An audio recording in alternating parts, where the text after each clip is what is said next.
Hey everyone, Grassroots Podcast. As always, be sure to hit the notification button, be notified for the latest to the greatest episodes. Also, be sure to sign up for our Discord, where again we talk about everything cool and Poppington. Is that still a thing? Popping? Like, can you say that? No. Wait, No? Poppington? Wait, you said Poppington? You just Poppington. Still valid. Yeah, well, yeah, it's still valid. I think so. Yeah, definitely. So, definitely check that out. I am one of the hosts, Brandon Killabh, y'all. I'm Erin Ashley Simon, Poppington in these streets. I'm Regular Nas, aka Lex Diamonds. I'm Wylson.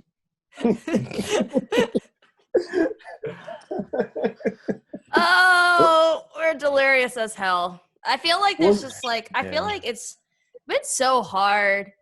I feel like, I don't know, it feels like it's like things are real, but then they're not real. I don't even know what to think anymore.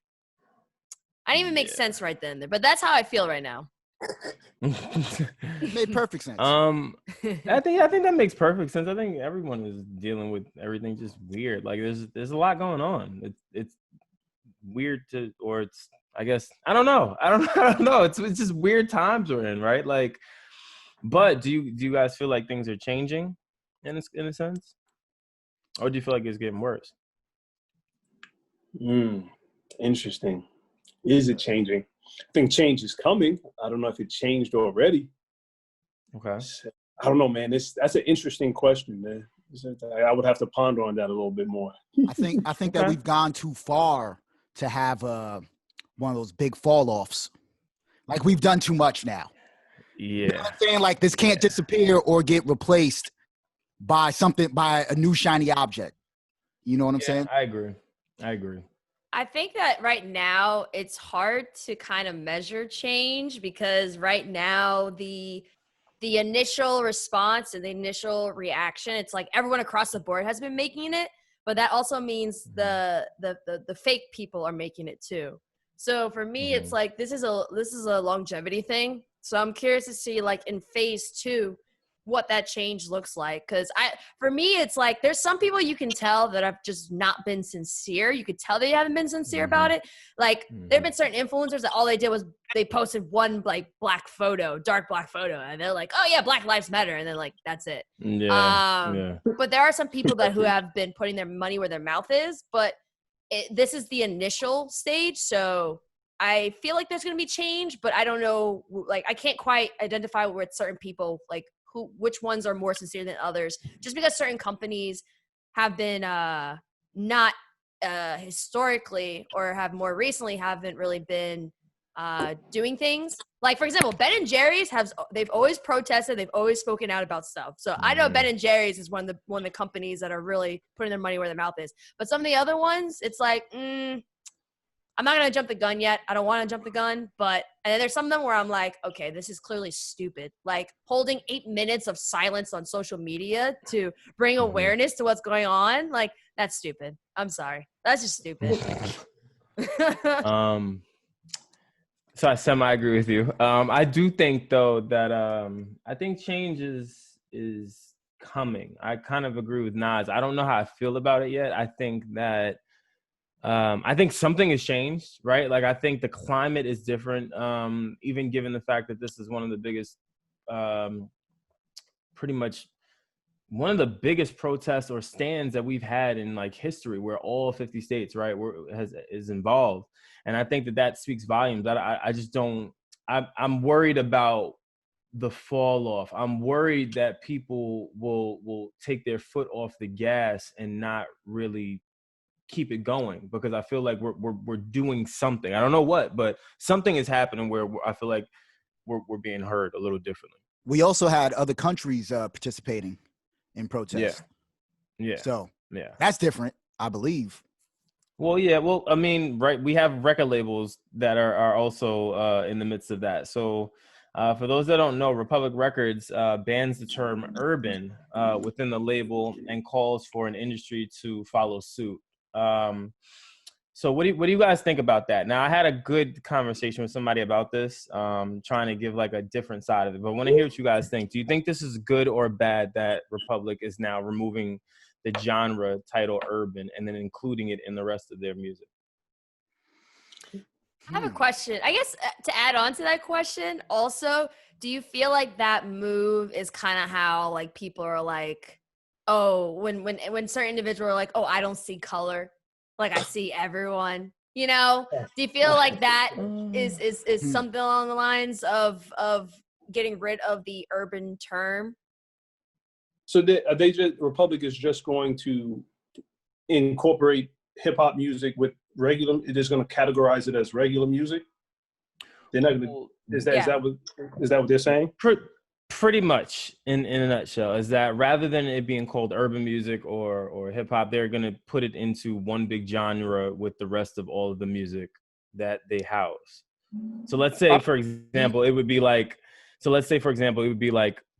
techno, just out of, just for whatever, because I can't think of another example. But let's say it's techno. Techno would then house R&B, hip hop, pop, soul, and everything else. Does that make sense? So everything's gonna go under techno? No, not under.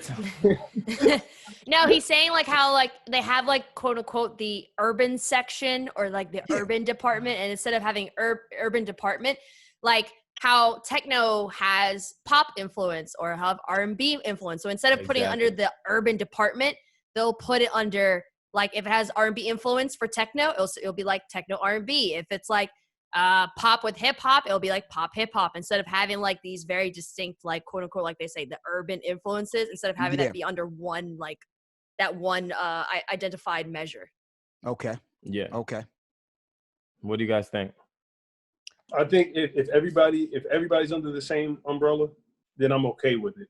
But if Republic has, you still got country music over here, and you still have rock music over here, then hip hop and rap needs their own section. I don't like the appeasement. I really don't. I don't like the. Well, go ahead. Oh no, my fault.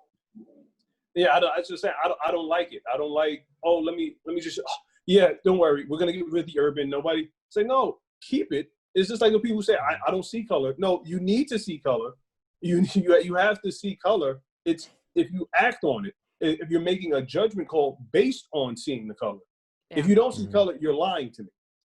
So go ahead. No, I was going to say, in part to what you're saying, the weird thing to me is you're still going to have all the music that still has the N-word in it and everything. Have any of you guys ever been offended by the term urban? Slightly. So here was my thing. Here was my take on it. I feel like urban just in general has a negative connotation to it. I feel like anytime you think urban, you think minorities, just because it's been drilled into us just because of how we're portrayed in media and just in culture, right? Yeah. I like that is being redacted, I'll say. I don't know how it affects us, because even as I was talking with someone, we looked up, urban, and it says urban music, the music that mostly originated from Black people, but is now listened to by a wide audience. It includes a number of genres within it: hip hop, R&B, soul, etc. But so I don't know if this pigeonholes artists that make hip hop music or whatever hip hop centric records, or if it will open us up to a new audience. Like I'm wondering if this will make it easier for artists to cross over. That's what I'm thinking. Or will this pigeonhole artists long term, just because while they're trying to have this sort of equality within their label, I don't know that really helps artists long term, depending on the structure, because we don't even know what the structure is. Yeah, I think that's the most important thing. It's the structure, because I'm kind of along the lines with what Nas was saying. Like, yes, we should get rid of that term, but we also need to ourselves, or at least the labels need to figure out to still pay respect to hip hop and pay respect to Black artists, and not have it be like kind of like along the lines where I mentioned, where it's like, oh, we're not gonna, because getting rid of urban, I think that word obviously has like a stigma to it, a negative stigma, but also you getting rid of urban, it feels like, when someone's like, oh, I don't see color anymore. Like, no, we still have to identify the triumphs and the struggles that people as Black artists and hip hop acts have been going through for history. I mean, now hip hop is the most popular genre. So it's a way of structuring it where they can still get their acknowledgement and still get the attention and not be lumped on, like completely lumped under, like, you know, if it's like techno or some other genre, but allowing it to be labeled where there won't be this viewpoint where it's like, oh, if you're, because you know how if you identify under urban, like for example, Lil Nas X, we see so many crossovers of country into hip hop or rock into hip hop, but then anytime there was like hip hop or anything of that nature or quote unquote urban, it was like, oh, you can't do that. Like Lil Nas X, you can't do this country route. I think that finding a term that will allow them to still cross over into other genres and not have a distinct definition. And so it will allow Black artists to go out to try different things and not be pigeonholed, but also still having a structured terminology will allow them to be identified for the crafts they develop, and hip hop being identified for what it's done historically. Okay. I agree. Right. I'm with it. No argument out of me on that one. Yeah. But I think I don't know if there's anybody out there who was confused as I was during this conversation. But so now that they could be put underneath techno, right? Instead of being grouped inside of just under urban. Now when people search for stuff like techno or country music, these Black artists could be found. Correct. At least that's what I'm thinking that they'll do. And I don't know. Again, the only thing that they've said is that they're removing the word urban from their vocabulary and vernacular. So I don't know whether in a perfect world, that's how I think it should work out, especially if this is really truly for, Black artists or artists within urban, I guess, genre that was once an urban genre. This should be something that they're trying to do. But again, I know how labels are, right? And I know how the music industry is. So it's one of those fine print things I think we're going to have to pay attention to as time gets closer to what they plan on doing. So are they still going to allow their records to be sold in Urban Outfitters?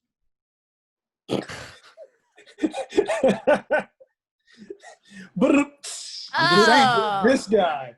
I mean, I How can't. long were you sitting here right? thinking about that? How long were you sitting here thinking about that? No, just be honest with me. How long were you sitting here thinking about that joke? The moment this topic started, just be honest. Just once, please. Just tell me, please. Urban Outfitters, the name crossed my mind. I didn't know how I was going to lay it down. Yeah, I know.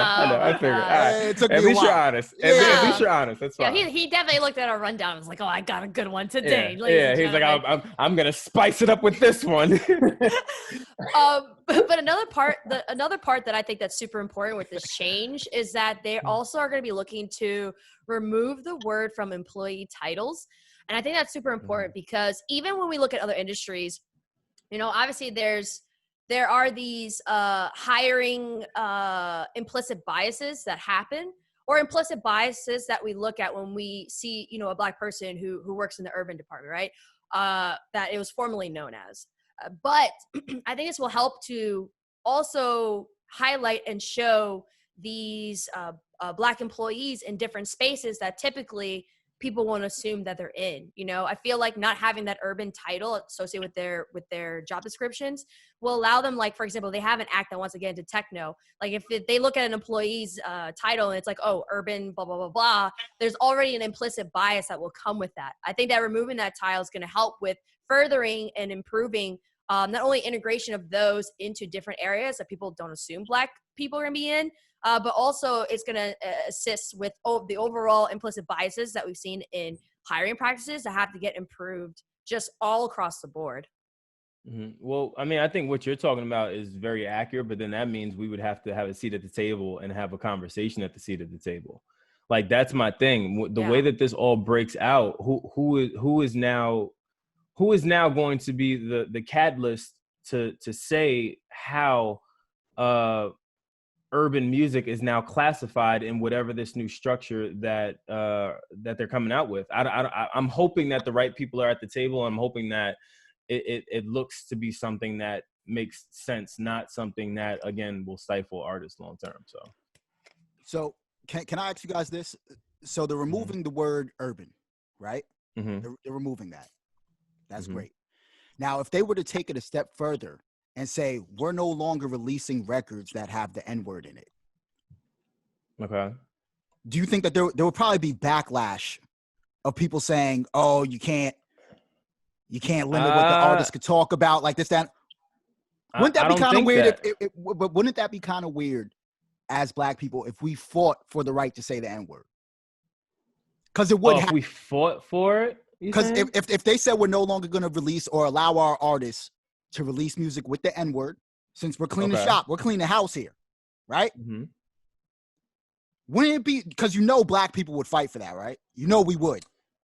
I'm 50-50 on that. I'm seeing, if you notice, there hasn't been a lot of music coming out that's been graphic or anything that is of ratchet nature outside of this guy 6ix9ine, right? So outside of that, there's nothing else that's really come out that has been a turn up-esque type of music. I'm also seeing a lot of people saying, yo, I'm happy that our artists, especially in this climate that we're in, they're not out putting out music like that because it's feeding a negative narrative. So I don't know if people would be that mad about removing it or muting it or banning it. I don't know. Now, do I know some Black folks that still use it? Do I slip up at times and say it? Of course. I think that's just because we've grown up a certain way and it's about breaking bad habits, right? But I do think that there are some people that are going to come and say, no, I'm not removing shit. This is my language and I've been talking like this forever. I guess, I don't know. I don't know. It's a little weird, right? There's so many questions. Once you start moving words, because of your moral standpoints.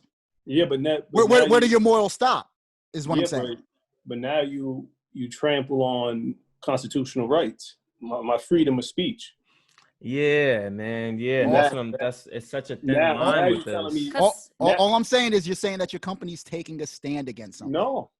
Well, no, but then you would have to do that across the board. So then if you're gonna say, okay, Black artists can't say the N-word anymore, then you also have to say, okay, so country artists, there's certain things that you guys talk about you can't longer talk about. You can't talk about adultery or some of these other nuances, conversations you guys have in your music. So you're gonna have to then go through every single genre and say, you guys can't talk about that. Because if you're just focusing on just the Black artists and the N-word, you're still having that marginalization conversation with them specifically. You're only focusing on just Black artists when you should be focusing on a whole. I mean, look, even on Republic Records, right? Ariana Grande, they have Drake, The Weeknd, Taylor Swift, right?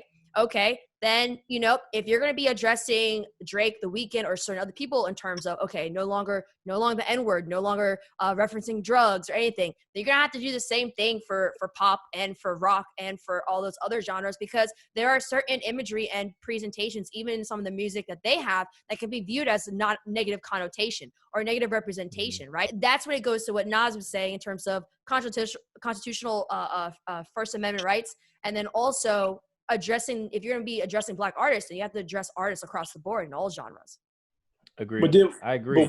I mean, all I'm saying though is they're clearly reacting to what's going on right now in the news. Right. Okay. They're clearly reacting to that.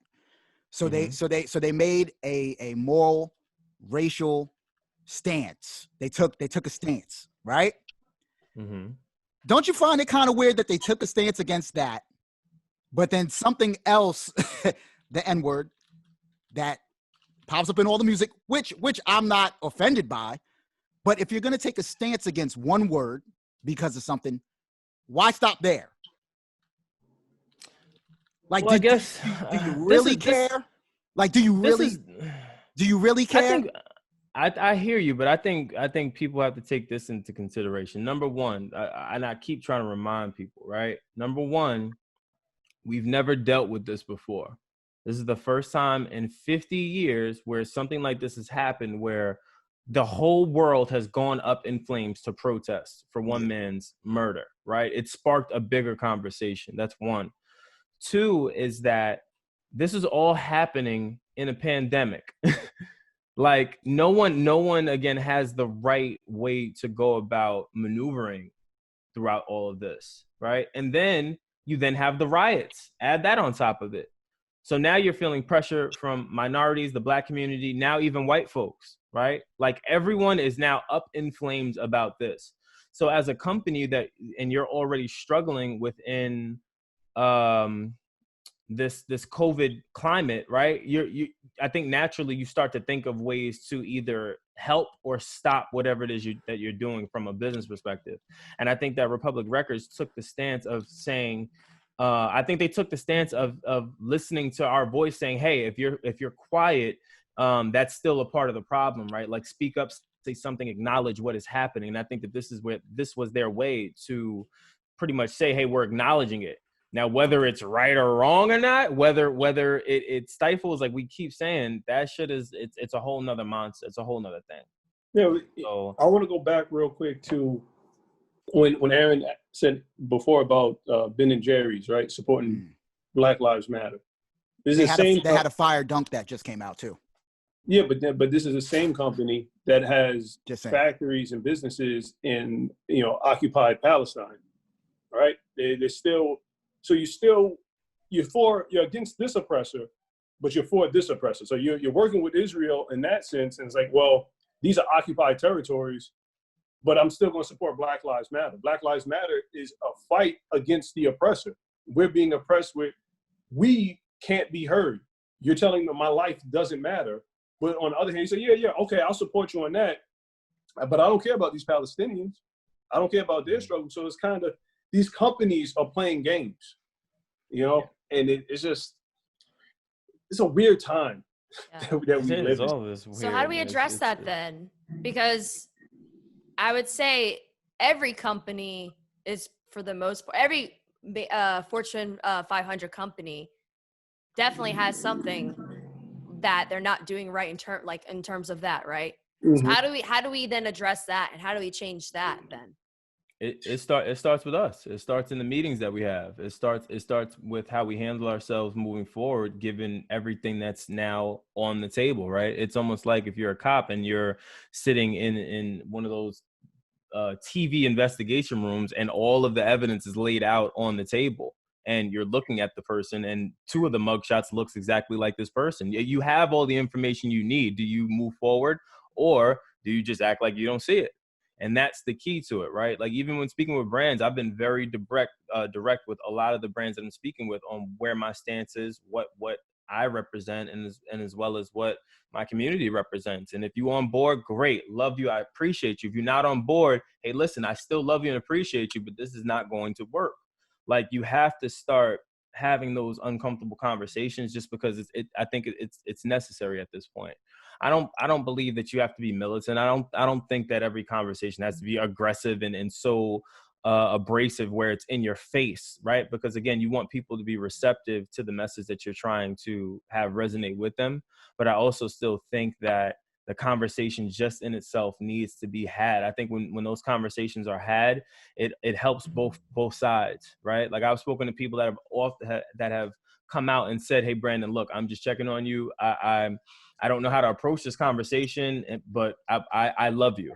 That's all for me. That's all I need. Like, I'm not asking for you to go and put your life on the line and you know what I mean? But don't not acknowledge it. I think don't acknowledge it. That just hurts more.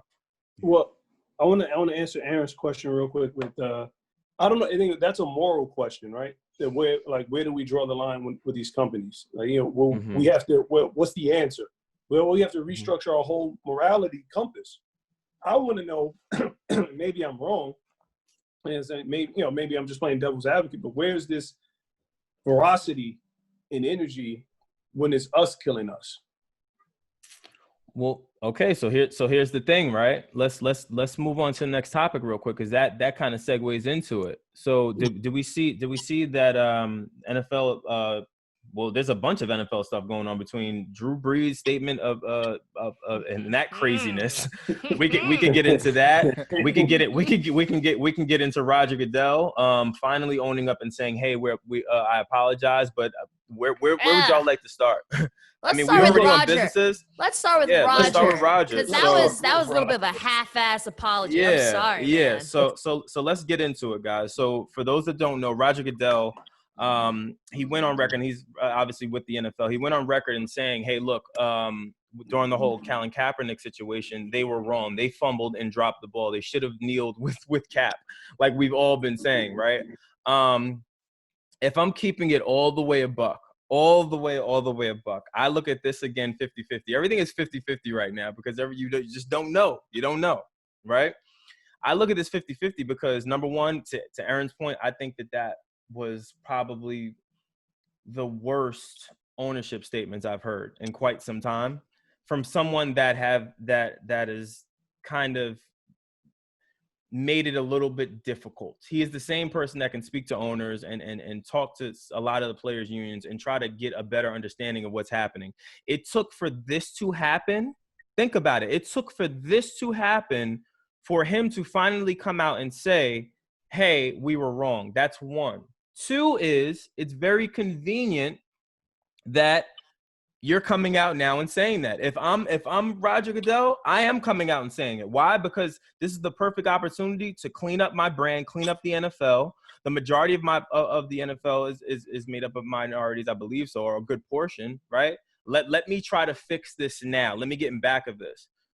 If this is genuine, great. If it's not, I don't know. But it could have been. It shouldn't have taken someone else in all of these other videos and protests for this guy to come out and just take ownership. But I'll take the ownership, though. I'm big on ownership, so I'll take it. So, Chris, mark this. You might want to clip out some of this stuff that I'm about to say. As far as branding goes, being half and half, in my opinion, we kind of got to take this apology 100%. Because we've been fighting for the NFL to change. Right? We've been fighting for it. So then when we finally get that admission of guilt, we got to embrace that wholeheartedly. Like we can't be like, I don't know, you guys were taking too long and this, that. That's my opinion. Number two, let me ask you a question. Number two. Let me get number two. I want to address your number one when you're finished. Just in case Chris has to cut this out. Do we give the are we going to give the riots any credit? Do you think that this would have happened without the destruction and chaos? No. There we go. I think, well, I'm not going to say destruction and chaos. I'm saying the protest you already agreed. In general. I'm talking about disruption. And back to your first point, just because someone says that they are apologetic does not mean that changes the behavior. Coming from the NFL, though? It doesn't matter. So what? That's all crazy. of the it's not crazy. All of the companies are going on and saying, hey, we're sorry. Hey, we get it. This is good timing. Yeah, why but did this happen? The NFL's a little different. No, it's not. It started with them. No. It started with them. If there's a it started face, with them. Hold on, if there was a face for the company that is most against the black movement or whatever, probably the NFL. But It's probably but also, the NFL. But think about it too. The NFL, just like other leagues, aren't really making money right now. Like No. But the NFL was the most vocal against about not acknowledging police brutality. They were the most vocal. But also, the NFL is very vulnerable as a business right now because they're not profiting the same manner that they did before. And right now, a lot of companies are vulnerable in certain capacities. So that's why I think that's also part of the reason why we're seeing a lot of companies speak up that haven't spoke up before, is because we've been hit in such an economic front and they don't want to take any more hits. Now, the problem with this too is, great, you said all this, but it's like, how are you apologize for your behavior, but yet you haven't fixed or solved the behavior that you're apologizing for. Like, you haven't publicly apologized to Colin Kaepernick, because what he knelt for is exactly what these people are protesting for. So you can't wholeheartedly support a protest if you did not support someone who peacefully was kneeling for the very thing that these people are protesting. It's a hypocritical statement. Yeah. I agree. I didn't see how he's over there playing 3D chess. I didn't note the underlying treachery from the the apology or whatever. But I'm gonna make a call. I bet you Cap gets a job next season without a tryout. Nope. No. He ain't coming back. Chris, way. Mark No this way. right now, because in the future way. episode, we're gonna be like, oh, we need to look back for that episode. Make your job easy. Nah. It's right here. Mark this time right here. End this day. Make your job easy. This is like Kaepernick gets a job, no tryout. he's not. Nah, I don't. Nah. He's four or 5 again, years just removed, man. And they may change. be- let's- And the NFL, in all fairness, they may change. They hired Hove. Listen. Let me be clear. Even with all of what the NFL is doing, they're not going to take a chance on someone like Colin Kaepernick that started this whole shit. For him, he is an issue. He is a problem. But now it's a money. Do you really think that they wanted to acknowledge this? Honestly, how long has Cap been out of a job? Can we look this up? How long has he been out of a job? Who's not buying that jersey? Who's not buying who's Cap's jersey? Back. What do you mean? Who's not buying that coming jersey? back, though? I mean, but look, they brought back Eric Reed came back, and he's still getting problems. Yeah, and that's what I'm saying. Like, yeah, but he's kind of like the sidekick. Cap is Batman. He literally Robin. called out the NFL. He literally called out the NFL recently with an apology. January 1st, 2017. January 1st, 2017. That's what y'all telling me right now. Think about it. It took for all of this other stuff to happen for them to come on board. Yeah, I'm not rolling. It took for this long. Think about it. We in 2020. You're now just understanding that it was about police brutality. It was about black people and minorities being targeted. You're just now seeing that after ample amount of examples. I am not rolling. I know business. I know marketing. I know rebranding. I know cleanup jobs. I know when it's mosh. So Cap wouldn't be the greatest cleanup job of all time? No, it wouldn't. Because someone like me, I could see right through it. And Cap would see right through it. You wouldn't buy that jersey? You're now offering. No, I wouldn't. Would you be mad if I buy it? Because I'm that's your prerogative. I don't judge nobody. Rock out. I'm just not doing it. From a business standpoint, if I'm the NFL, if I'm one of the NFL owners, I'm not bringing Cap back. Here, from a business standpoint, it doesn't make sense. He's not generating enough money to put him on that field. I'm going to lose more money. And talk about Drew Brees, one of the most accurate passes in NFL history, missing the point. You don't think that Kaepernick is going to generate money if he comes back to the NFL? Well, they're going to view him as a risk. For me, we also have to think about it from a business standpoint. Yeah. Look at the demographic who are fans of the NFL. They are not, the NFL fans predominantly are not, massive black community and supporters. We saw that with just the overall viewpoint of how they thought that Colin Kaepernick was disrespecting the flag. So these owners are going to look at him as a risk. Now, when it comes to business, you have to weigh risks and rewards. Yes, there are rewards with him, but from a business standpoint, for some of those owners, are the rewards superseding the risks? Nope. And I think a good amount of them are going to view it as a risk, as a bigger risk than reward. And I hate to say that, but that's just how it is for business. It's the truth. But I'm rolling with E. I'm rolling. Okay, but now that they've admitted that they were wrong, what's the risk?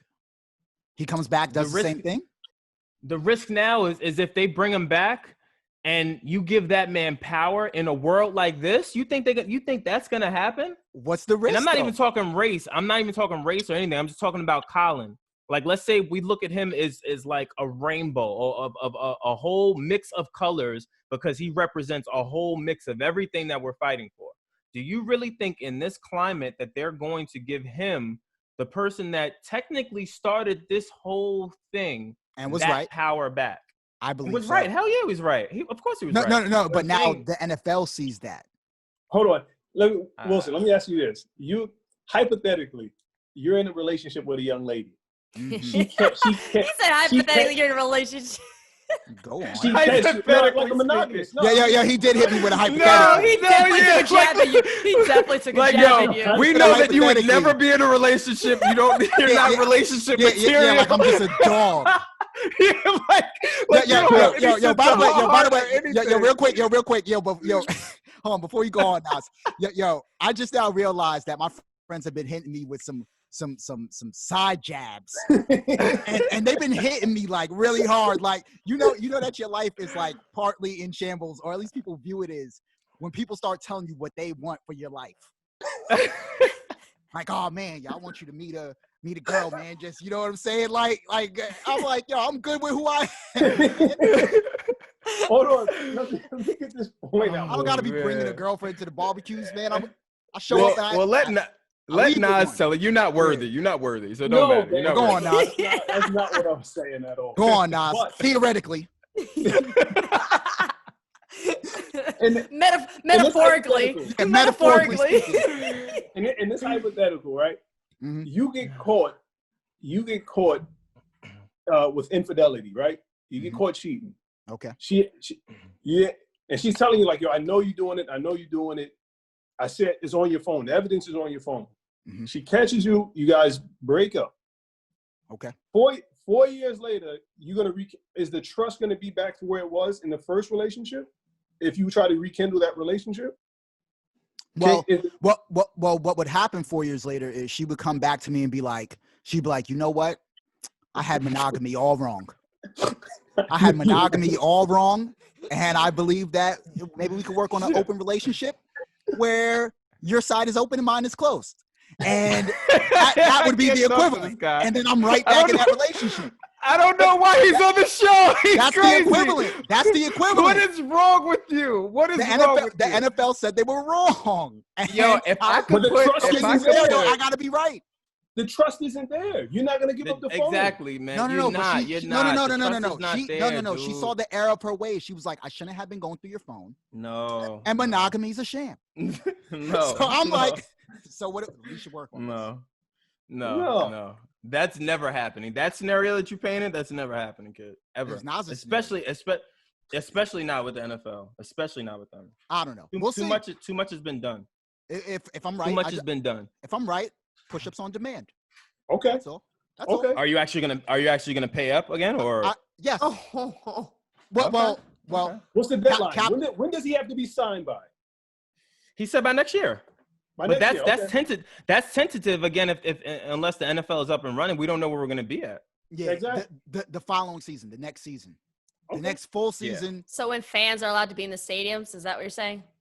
Yeah, because that's also part. That's important. No, but that's an important thing to add because that is additional revenue that's going to be added into the league itself. When the league is back to profiting at the level that it was before, or whatever level is considered the norm now, that's when I'm more curious about people's decisions. Like when we're all economically impacted and, financially, like certain leagues and organizations aren't profiting in terms of in real life IRL experiences that traditional sports, that's one of their major money makers. That's when I would want to see what their actions are. Not when like they ain't having no fans in the stadium. They're just having the players play. Like, no, I got to wait till everything's fully back up and running. Exactly. Word. I would say the start of a. All right. So just so we're clear, right? We're time stamping this. You're saying that once the NFL is up and running, fully staffed, and stadium is packed. What's the brand new season? Mm-hmm. What's the over under you're giving? Do you say that they're starting the season with a big announcement saying Cap is coming back? Is that what you're saying, or are you saying a mid-season finale special guest? Well, the next time we have to wait for there to be an opportunity for a quarterback to get put on a team. There has to be an opportunity, which there usually is. There should be one. There's got to be an opportunity. But that takes a lot of time, though. Where there's like, there's a team. It happens every season. So once like Cap's in like the his name is in the hat. If he doesn't get picked or whatever, you guys win. Okay. All right, that's fine. Is Drew Brees retiring? Drew Brees. That's one job that's about to open up. Yo, talk about a fumble. How long did you have that one loaded? I'm here all week, folks. Oh wait, hold on. We got to get into some gaming shit. Do we want to talk about PlayStation? If we're gonna talk about gaming, can we shout out Apex Legends? Why are we shouting out Apex? They had a little thing for Black Lives Matter. Yeah, once you turn on the game, they give you like a little shout out. Yeah, I'm not gonna lie. Normally I don't personally look for corporations do stuff like that. I felt warm inside when I read it. I'm not gonna lie. I did too. Same thing for Call of Duty. I opened up. I think it was like last week. I posted it. I opened up the game and I was like, and had that message. I was like, oh wow, okay. I was like, nice. All right, yeah, that was nice. I appreciate that. Even though, yeah, it was nice. That's a step. They need to do more though. Yeah. I ain't gonna lie. They post that stuff, but they still haven't put appropriate better reporting mechanisms for racist people and for people with racist names though. So as much as you put the Black Lives Matter thing, I support that, but y'all need to do better and do more. Like especially in the gaming world, I'm sorry. We got to hold these people higher, like more accountable. Like these toxic racist online experience have been a part of the industry since online capabilities were implemented. It needs to be better. Yeah. Sorry. Like, it's like, I'll take the steps, right? I'm very happy with the steps, but this is not something where, in first grade you have the thing and it's like, oh, let me put a star up here for all y'all. Like, no, like you guys need to do more and I want to pressure them to do more. So I appreciate the step, but I'm not going to give you 100% hugs and clapping my hands, when more needs to be done. I'm pressuring. Yeah. I'm putting the pressure on them. I'm definitely applying pressure too.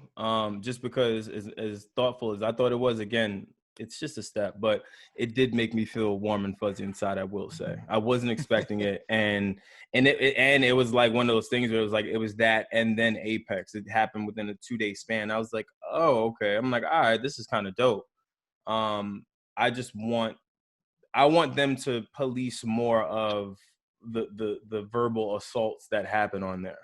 Like, that's my only thing. Like, even playing with my nephew who's young and he can fly off the handle. I still don't want him getting on the game and being called the N-word and you know what I'm saying? And just all different types of crazy stuff that happens on the game. And I think that the moment they start to pay attention to that, even that community may grow, or people may want to take to it more. Most people I know that play Call of Duty, they don't even want to be in the chat. I'm one of them, just because of the fact that you never just know what you're going to get hit with, whether it's someone calling you the F word, whether it's someone calling you the N word, whether it's someone calling you just any other racial slur that's out there. So I just think they need to pay a little bit more attention to it. But PlayStation 5 again announced that they were going to hold up their obviously they're one of the biggest releases, right, for specifically because of the BLM movement. So what did you guys think about that? For me, I thought that was like very, very admirable. It's one of the, it's their Super Bowl, right? Like, they've been prepping for this machine for God knows how long, and for them to hold it up, I thought it spoke volumes. On the new system, they're holding up the new system from coming out. Not holding it up, but announcing it. Oh, okay. Yeah. I mean, listen, it's if whoever is controlling their promotions and branding, they did it right. Like hold off, because the world's not paying attention. They're not going to pay attention to us right now. Just hold off and fall back and let this ride out. You want to impress me? Make racial crimes a federal felony. That's what make across the board, because Georgia doesn't have hate crimes on the books. Even though those dudes called him the F and N word when they shot him, Ahmaud Arbery, that's not a racial crime. Yeah. So make it a federal felony, a Class A federal felony. Any racial assault, murder, manslaughter, anything on that level, that you want to impress me. I mean, but shout out to PlayStation for not dropping the ball. I definitely like the move, but sorry, I got to go back to what I was saying before. There also have been moments in gaming where Black media and Black reporters did not get the same access as other media entities. So I'm happy they did that. That's a step, but they also need to improve in terms of that. I have various friends that did also mention, that there were certain information and certain opportunities that they themselves as Black media did not get when it came to Sony or PlayStation that other platforms did. So like I said, once again, it's a step, but y'all need to still do better. But Naz, I actually wanted to bring up this information because it aligns with what you said in terms of enacting bills and change. So I just saw on social media today, literally when we were doing this podcast, Governor Cuomo asked state lawmakers to adopt Amy Cooper 9/11 false accusation bill, New York Governor Andrew Cuomo. And this is the words of complex. They said wants to keep the Karens of the world at bay. Cuomo wants, if you, I feel, I can't lie. I feel so bad for you. If you're black and your name is Karen, I feel so bad for you. Y'all, you may need to change your name after this.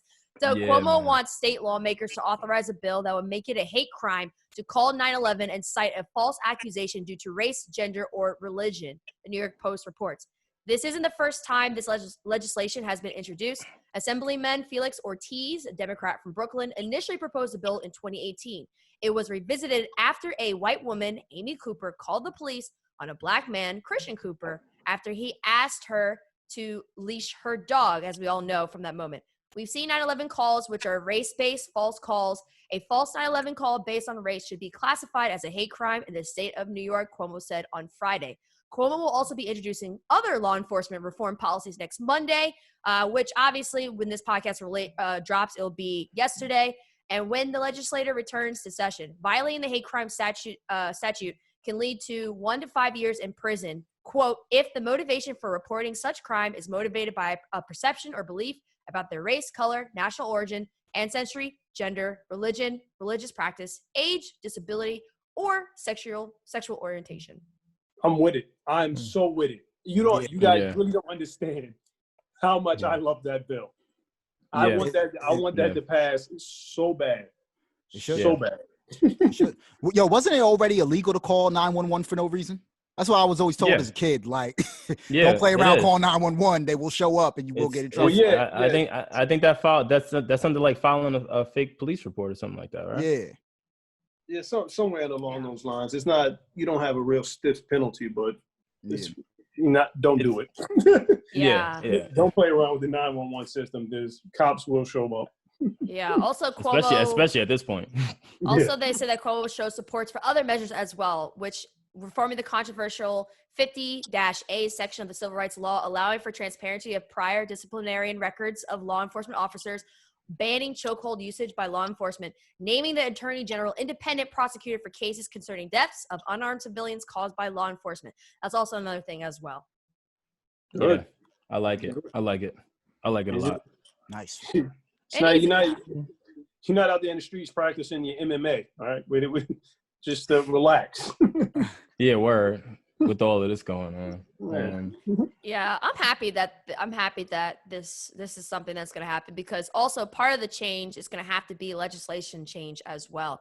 There are various different legislation that have been created that has too much wiggle room, and there needs to be more distinct defined violations and I wouldn't say violations, but penalties. Penalties, thank you. Penalties for certain actions and things that are done by those who are, like I said, making the 911 calls, or the policemen that are doing, inappropriate measures in terms of handling situations. But then it also kind of goes back to our last episode where it's like, okay, so where do we then go in terms of the better training and hiring practices that go with police officers? Because as long as you hire, punks in suits, you're going to continuously have punks in uniform still. So we also got to figure out how they can implement legislation for that to improve that as well. Yeah, we got to hold these senators and representatives accountable, man. Definitely. You got to hold them accountable.